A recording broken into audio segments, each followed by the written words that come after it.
Alors, salut tout le monde! Aujourd'hui, on va se retrouver dans une nouvelle vidéo dans le bien travail d'équipe, donc le chapitre 6. Donc, je suis désolée de ne pas vous avoir posté le chapitre 6 la semaine dernière parce que j'avais pas trop le temps, du coup, voilà. Du coup, là, je vous ai posté la partie 5, donc je vous mets juste en haut. Et donc là, on va tous se retrouver dans le chapitre 6. Donc, maintenant. Donc, on se retrouve tous dans le collège Cadic.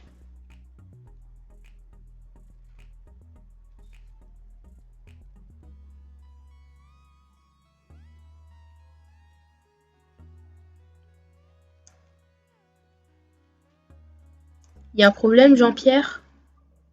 On peut dire ça comme ça. Regardez ce symbole, savez-vous ce que c'est? Dites-moi la vérité. Je ne peux pas. Vous savez pertinemment que je finirai bien, tôt ou tard, par découvrir ce que vous manigancez. Ce que vous me cachez depuis tant d'années, vous et Franz. Vous ne comprenez pas, Jean-Pierre. Si je réponds à votre question, vous serez impliqué dans une histoire dépassant même la science-fiction. Vous ne pourrez même pas prévenir les autorités et certaines révélations risqueront de vous mettre en danger, vous et votre entourage. Je suis en droit de savoir.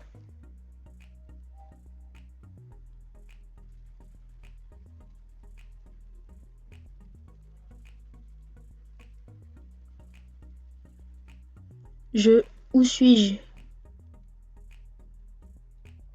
Vous êtes dans un laboratoire. Qu'est-ce que je fais ici? Vous étiez perdu dans un monde virtuel et on vous a ramené il y a quelques heures. Vous avez déjà bien meilleure mine que tout à l'heure. On ne vous fera aucun mal, on veut simplement vous aider.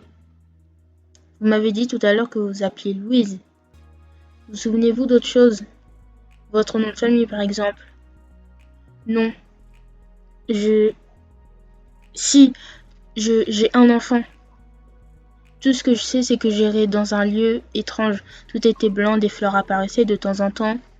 C'était comme dans un rêve. Ensuite, tout cela a très vite viré au cauchemar. Un terrible orage est apparu dans le ciel et puis plus rien. Tout avait brûlé. Après ça, je me suis endormie et pourtant je sentais comme une présence maléfique qui rôdait autour de moi. J'avais l'impression de flotter. Au début, ce n'était pas désagréable comme sensation. Seulement, j'ai commencé à ressentir d'horribles douleurs dans tout mon corps. Comme d'énormes crampes. Et je n'arrivais même plus à me réveiller.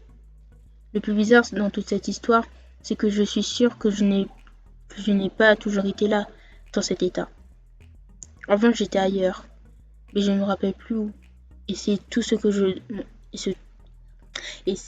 dont je m'en souviens. La mémoire vous reviendra sûrement avec le temps, ne vous précipitez pas. Reposez-vous. On veille sur vous, vous aurez besoin de force pour demain. Pourquoi ça? En réalité, nous sommes un petit groupe de 6 adolescents. Et l'un de nos amis est une vraie tête et pourra sûrement vous aider à comprendre ce qui vous est arrivé. Mais pour ça, il devra vous poser quelques questions et cela risque de prendre longtemps. Il vaut mieux donc que vous soyez en forme.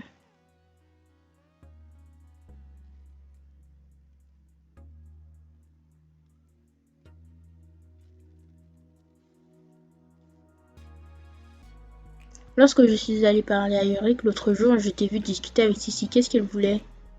Oh, rien de spécial, elle m'a simplement demandé si tout se passait bien pour nous. Elle m'a aussi dit qu'elle était enfin passée à autre chose depuis son histoire avec William. J'étais ravie pour elle. Enfin. Mais qu'est-ce qui s'est passé entre eux? Je ne sais toujours pas. Et toi avec Ulrich, vous n'aviez pas l'air très joyeux quand vous vous êtes parlé. Ah, des histoires de couple, rien de banal. Rien de plus banal. Yumi, je ne suis pas aveugle. Je vois bien qu'il y a quelque chose qui ne va pas. Tu peux m'en parler, tu sais. Disons que l'on ne s'entend pas très bien sur ce qu'est l'amour. Comment ça? Les hommes viennent de Mars et les femmes de Vénus. Si tu veux. Gentes demoiselles, voici vos chevaliers servants. Ulrich n'est pas avec vous? Non, il est resté à l'usine avec Louise. Et William a un coup de fil urgent à passer. On les rejoindra après. Pour l'instant, on a d'importantes décisions à prendre. Eh bien, discutons-en alors. Bon, avant de parler de Louise, je dois vous annoncer que j'ai enfin découvert le fonctionnement d'Elivagar. Je n'ai pas encore tout étudié, mais j'ai récupéré pas mal de renseignements et pas si vite, Einstein. Eli quoi?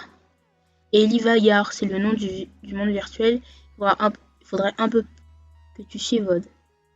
Enfin bref, Elivagar n'est en fait pas si différent de Lyoko. Si vous êtes obligé d'arriver le skid à une tour pour ne pas être virtualisé à jamais, c'est parce qu'il sert de relais entre le monde virtuel et nos scanners. Autrement dit, si le skid n'était pas là, vous seriez renvoyé dans les scanners générés par l'ordinateur qui a été utilisé pour créer Elivagar. Seulement comme cet ordinateur ne vous connaît pas, il ne pourra pas vous ramener sur Terre. D'accord, donc si je comprends bien, tant qu'il y aura le skid, nous pourrons continuer à nous battre comme sur Lyoko. Exactement. Si toutefois vous aurez à vous battre, ce qui n'est même pas sûr. En revanche, là où ça devient intéressant, c'est que Louise a été virtualisée à partir des scanners du supercalculateur d'Elivagar. Mais pour l'instant, qu'allons-nous faire d'elle? On la laisse au labo ou on laisse vivre comme tout le monde ici et le temps qu'elle recouvre la mémoire? Et pouvons-nous être vraiment sûrs qu'elle ne révélera pas nos secrets aux autorités? Je pense que c'est à Alita que revient cette décision.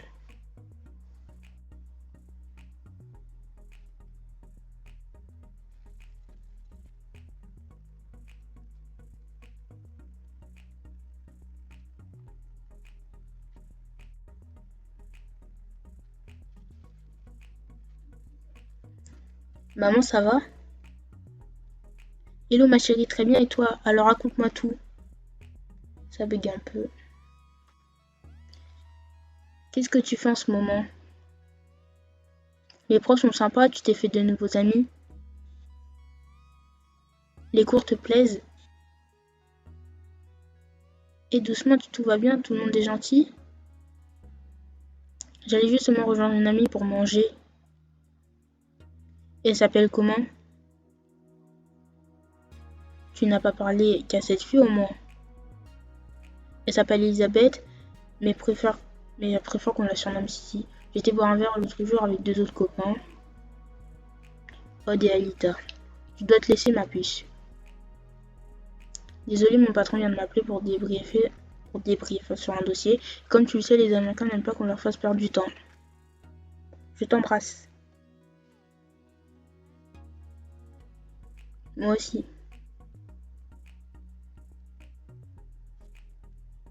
Si je comprends bien, c'est que Louis, ça doit être la maman de Cassandre. Voilà, ça doit être ça, je crois. Enfin, je sais pas, mais peut-être.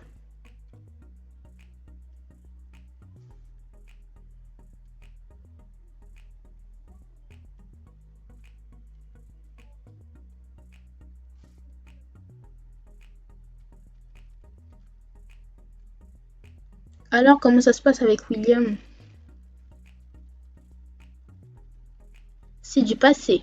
Là, je suis sur un gars plutôt cool. On va bien voir ce que ça donne. Si, je t'adore vraiment, mais il parle autrement, on a plus 12 ans. Bah, qu'est-ce qui t'arrive? Tu joues les Miss Intello maintenant? T'as quelque chose contre les Miss Intello peut-être?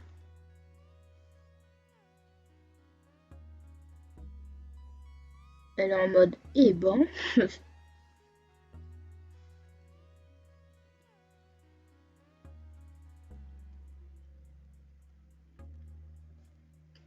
17h, je pense qu'il est temps de réveiller notre invité. Oui, mais avant ça, il faudrait que l'on se mette d'accord sur l'endroit où nous pourrions discuter.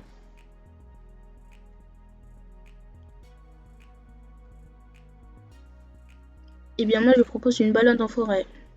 J'aime bien les sorties en forêt en ce moment, je me demande bien pourquoi. Pourquoi ne pas venir chez moi? Mes parents et mon petit frère ne sont pas là.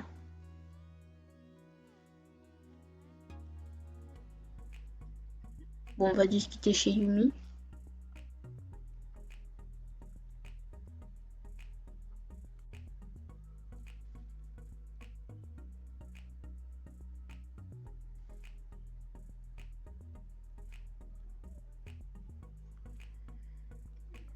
Donc, nous voilà tous dans le quartier de Yumi Ishiyama. Avec de belles roses là.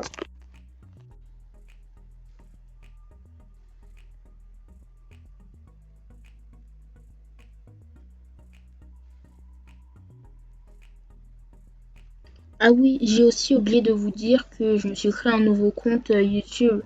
Enfin, une nouvelle chaîne YouTube. Donc, je vous mets le lien en bas. Je vais parler d'animés et tout. En bref, tout sur les animés. Donc, ça, c'est une chaîne sur Code Lyoko et tout. Bref, bah, n'hésitez pas à vous abonner aussi, hein.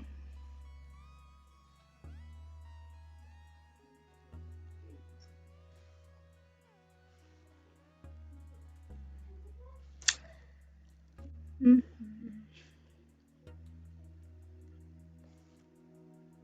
Ah, il s'est changé, Odd. Bon, ce n'est pas tout ça, mais on ne s'est pas encore présenté. Moi, c'est Odd. La fille aux cheveux roses, c'est Alita. Les deux beaux gosses, mais pas autant que moi, ce sont Ulrich et William. La grande fille brune, c'est Yumi, et le petit intello, c'est Jérémy. Odd, tu penses vraiment qu'elle va réussir à retenir tous nos prénoms d'un coup? Odd, Alita, Ulrich, William, Yumi et Jérémy.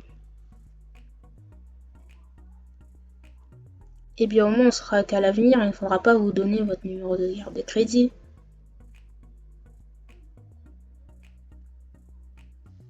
Personnellement, je trouve ça très bien. Si une telle mémoire était déjà présente à votre virtualisation, on ne devrait avoir aucun mal à savoir ce que vous faisiez dans un monde virtuel. C'est bon, on va pas l'embêter tout de suite avec ça. Et puis c'est l'heure de manger.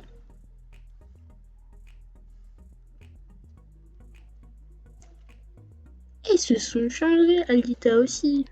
Eh ben dis donc. Viens Alita, je vais t'apprendre à cuisiner de la soupe miso.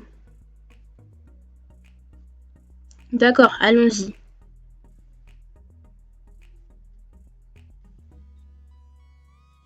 Il y a une dernière chose que je dois vous avouer, Jean-Pierre. C'est à propos d'Emeline. Hein? Qu'est-ce que ma compagne a à voir là-dedans? Et comment connaissez-vous son nom? Jean-Pierre, écoutez-moi, je vous en prie. Jusqu'à aujourd'hui, j'ignorais qui elle était pour vous. Elle est passée ce matin dans ma salle de cours pour me menacer à m'informer de votre relation en même temps. Qu'est-ce que vous dites? Vous me menacez? Mais pourquoi? Parce qu'Emeline travaille avec Carthage, pour Carthage. Il faut que je l'appelle. Non, surtout pas. Si vous la quittez maintenant, Carthage saura immédiatement que vous êtes au courant de tout. Et c'est bien la pire chose qui pourrait arriver. Mais Suzanne, comprenez qu'il faut que je règle cette histoire. Certes, mais je ne vous parle pas que de votre aventure avec Emmeline. Il s'agit de votre vie, de la mienne, de celle de 6 adolescents et peut-être même même de celle de votre fille. Comment ça? Ma fille aussi est impliquée là-dedans? Oui et non. Disons qu'elle est, mais indirectement car elle est amie avec le groupe de Jérémy.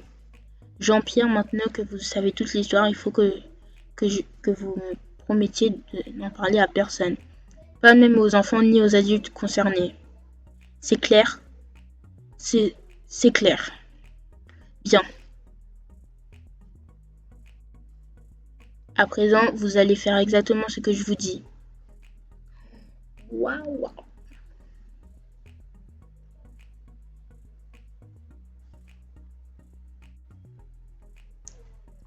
Ah bah dis donc.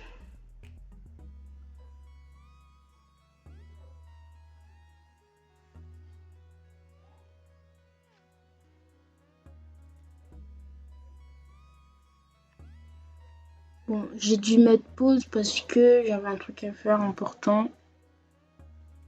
Ah, Ulrich, c'est toi? Tu m'as fait peur, j'ai entendu du bruit dans le couloir et je me demandais ce que c'était.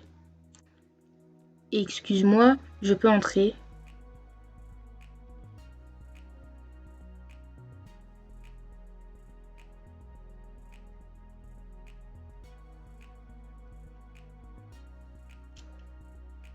Bon, on va tout de suite découvrir.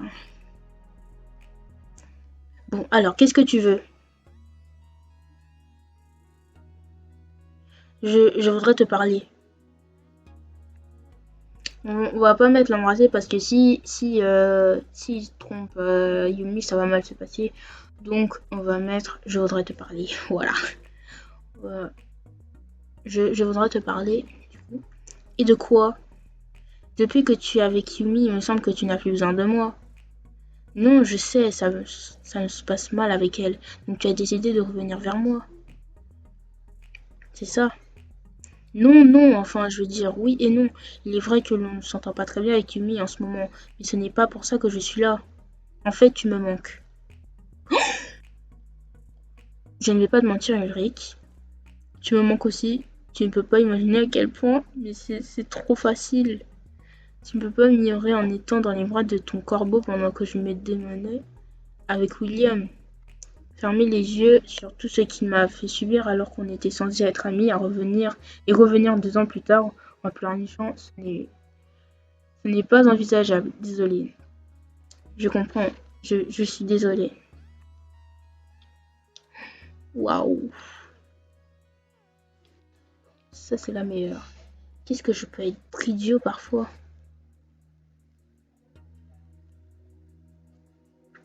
Non, attends, écoute. En fait, je n'ai plus trop l'âge pour ces gamineries. Maintenant, je prends ce qui vient. Tu as pris la décision de venir me voir, de t'excuser, ce que l'ancien Ulrich têtu et borné n'aurait jamais fait. Alors reviens dans la chambre, on mangera des petits gâteaux pendant que tu m'expliques ce qui ne va pas comme avant.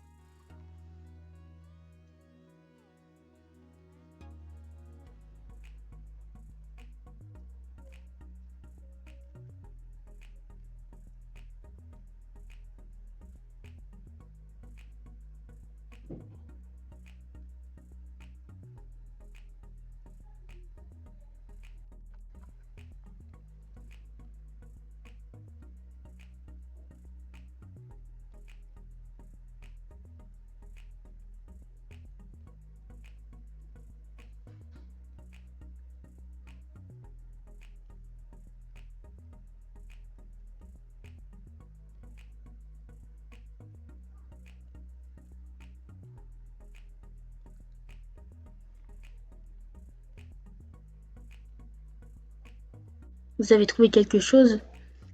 Pas vraiment.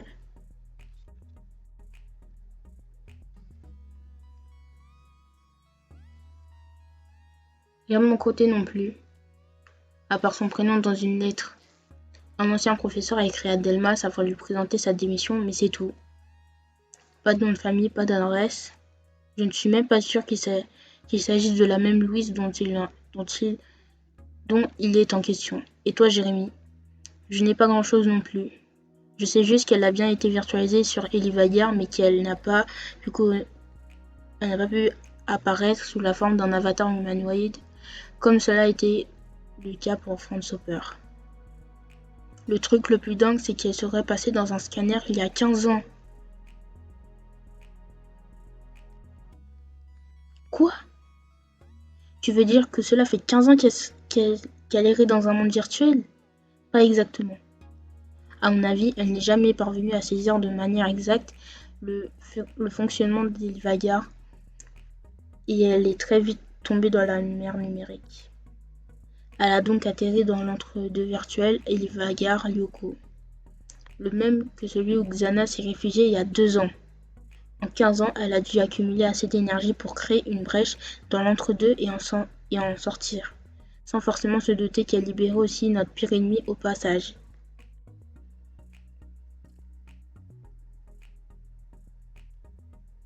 Ouais, ça se tient. Mais alors on fait quoi maintenant? On attend d'abord l'appel de 22 heures. 30 afin d'éviter les problèmes avec Delmas, puis on rejoint Alita à l'Ermitage. Moi, je vais continuer les recherches pendant les 10 minutes qu'il nous reste. Trouvez-moi Eric, il ne répond pas à son portable. Je ne sais pas ce qu'il fabrique, mais il faut que tout le monde soit là ce soir.